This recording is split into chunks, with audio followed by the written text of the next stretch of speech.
Hello, welcome to my channel.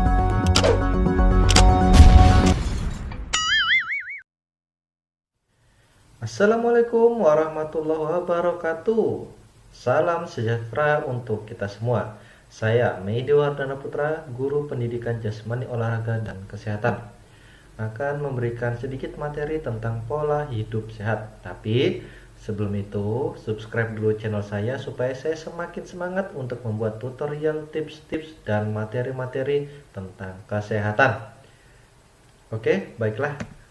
Pengertian pola hidup sehat menurut Kus Irianto, pola hidup sehat itu adalah praktik kebiasaan hidup bersih dan sehat dalam kehidupan sehari-hari, baik saat siswa berada di kelas maupun di luar kelas. Tapi menurut Sukijo, perilaku kesehatan pada dasarnya adalah respon seseorang terhadap stimulus yang berkaitan dengan sakit dan penyakit sistem pelayanan kesehatan, makanan, serta lingkungan. Menurut dokter spesialis gizi, pola hidup sehat tidak cukup hanya dengan makan, tidur, dan olahraga. Lebih dari itu, sehat merupakan kondisi yang baik secara keseluruhan, meliputi fisik, mental, dan spiritual. Itu semua bisa terwujud kalau didukung banyak hal seperti makan sehat, olahraga teratur, dan istirahat. Selain itu, tidak boleh stres juga, ya. Apakah manfaat pola hidup sehat itu? Yang pertama, sistem imun akan terjaga. Pola hidup sehat yang dibangun secara konsisten dan tepat dapat membantu tubuh terlindung dari segala jenis penyakit. Contohnya, seperti penyakit jantung, stroke, dan tekanan darah tinggi. Karena asupan makanan yang menjadi salah satu di antara faktor yang bisa meningkatkan metabolisme berjalan lebih maksimal. Ini tentu dapat memicu semua organ tubuh bisa berjalan dengan lebih baik. Jika rutin dilakukan, maka kamu akan terjaga dari penyakit-penyakit kronis dan juga apalagi kamu kalau misalkan diikuti dengan aktivitas fisik yang teratur, diet yang tepat, maka akan tercegah dari berbagai masalah kesehatan. Yang kedua, stamina dan energi meningkat. Karena jika kalian melakukan latihan fisik secara teratur, itu dapat mengantarkan oksigen dan nutrisi ke jaringan sel tubuh, terutama jantung. Tubuh pun akan memiliki pasokan energi yang cukup untuk melangsungkan aktivitas sehari-hari. Selain itu, menerapkan pola hidup sehat juga membuat tidurmu menjadi lebih nyenyak. Yang ketiga, memperpanjang usia. Ya. Jadi, jika kamu menerapkan pola hidup sehat, maka akan memperpanjang angka harapan hidup. Menurut studi yang dilakukan American Council, ya, rutin dan teratur menerapkan pola hidup sehat dapat memperpanjang kesempatan hidup untuk lebih lama. Maka dari itu ya harus rutin ya. Selanjutnya, terhindar dari obesitas atau berat tubuh yang tidak ideal. Jadi beratnya akan ideal ya. Jadi jika berat tubuh kita ideal, biasanya tidak mudah terserang penyakit dibandingkan dengan yang mengalami obesitas. Sama halnya seperti seseorang yang mengalami obesitas, kekurangan berat badan juga bisa membuat kamu lebih rentan penyakit. Jadi ya berat tubuh itu harus ideal, nggak boleh terlalu lebih atau terlalu kurus ya. Yang selanjutnya, terhindar dari depresi, ya, tidak mudah stres ya. Karena ketika kita menerapkan pola hidup sehat, kita harus mengonsumsi makanan dengan nutrisi yang tentunya baik untuk kesehatan fisik dan mental. Selain itu, pola hidup sehat juga kan kita harus berolahraga dengan rutin, maka akan meningkatkan mood juga. Karena ketika berolahraga, kita menghasilkan hormon endorfin yang bisa memicu perasaan senang dan juga bahagia. Jadi terhindar dari depresi ya. Selanjutnya, terlihat glowing. Nah, ini bagi perempuan atau ya laki-laki juga boleh ya. Karena ketika kamu olahraga rutin dan mengonsumsi makanan yang bernutrisi, maka akan menghasilkan kulit yang sehat dan juga kamu akan terlihat glowing secara alami tanpa make up ya. Dan yang terakhir adalah kepercayaan diri kamu akan meningkat jelas karena jika kamu sudah rutin melakukan kegiatan yang baik untuk tubuh, ya hasilnya juga akan terlihat dengan jelas. Pasti nanti akan menjadi lebih percaya diri ya. Bagaimana penerapan pola hidup sehat itu? Ya, di sini makan sehat dengan gizi seimbang, ya.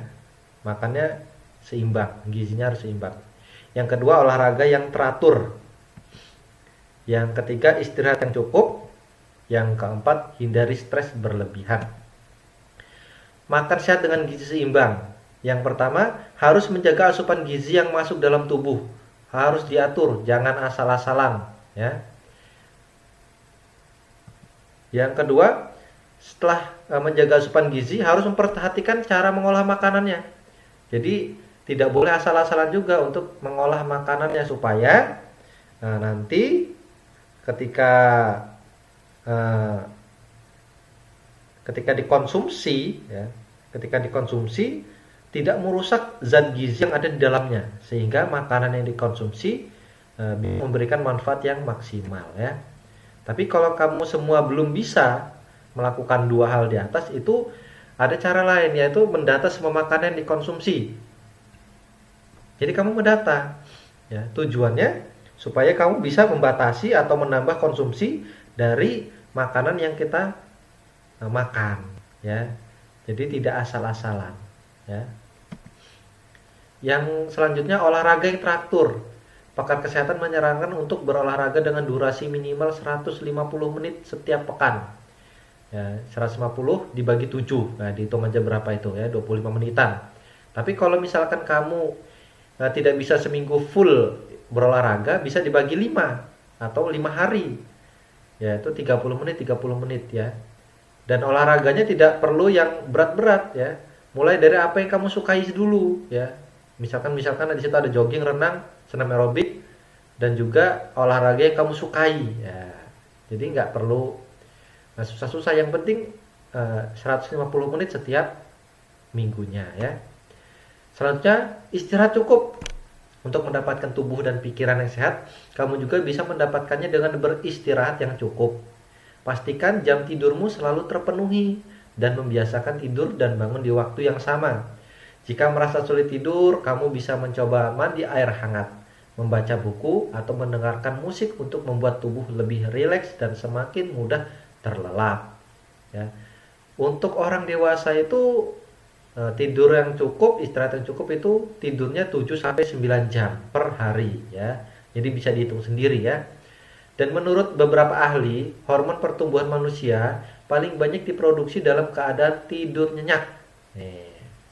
Jadi HGH adalah kunci yang akan membuat kita tetap sehat dan juga awet muda, bahkan ketika kita sudah berhenti tumbuh pada usia-usia tertentu. Jadi jangan sering-sering begadang dan juga jangan sering-sering, ya, bekerja terlalu berat, ya. Jadi harus ada istirahatnya, ya. Yang selanjutnya, hindari stres berlebihan. Nah, gejala stres dulu nih, apa gejala stresnya? Sakit kepala, sakit perut, tekanan darah tinggi, dada terasa sakit, hingga sulit tidur. Nah, ketika kamu mengalami gejala-gejala stres seperti ini, ya hati-hati, ya, berarti kamu sedang stres. Dan harus diatasi. Cara mengatasinya gimana? Yang pertama, bersantai dan melakukan hal yang kamu senangi. Ya, kalau misalkan kamu suka olahraga, silakan olahraga. Suka main bola, atau suka berlibur bertamasya, tapi dengan situasi pandemi seperti ini, ya tidak disarankan, atau muncak atau kemah dan lain-lain, ya. Yang kedua, bersyukur agar hati dan pikiran tenang. Apa yang kita dapatkan selalu disyukuri. Jangan sampai di situ malah membebani kita, ya. Melihat teman kanan kiri, ya, tetangga kanan kiri malah kita terbebani. Itu jangan, ya. Harus kita syukuri apa yang sudah kita punya, ya. Selanjutnya, mendekatkan diri kepada Tuhan, ya. Selalu beribadah, berdoa, mendekatkan diri kepada Tuhan supaya hati kita tentram dan juga pikiran akan tenang. Terima kasih. Nah, mungkin itu saja yang bisa saya berikan, sedikit materi tentang pola hidup sehat. Tetap patuhi protokol kesehatan, patuhi prokes, patuhi himbauan dari pemerintah, ya, tetap pakai masker, menjaga jarak, mencuci tangan, membatasi mobilitas dan lain-lain. Semoga karena situasi pandemi ini untuk menjaga kesehatan kita juga ya. Terima kasih. Demikian yang bisa saya sampaikan. Semoga sehat selalu. Wassalamualaikum warahmatullahi wabarakatuh.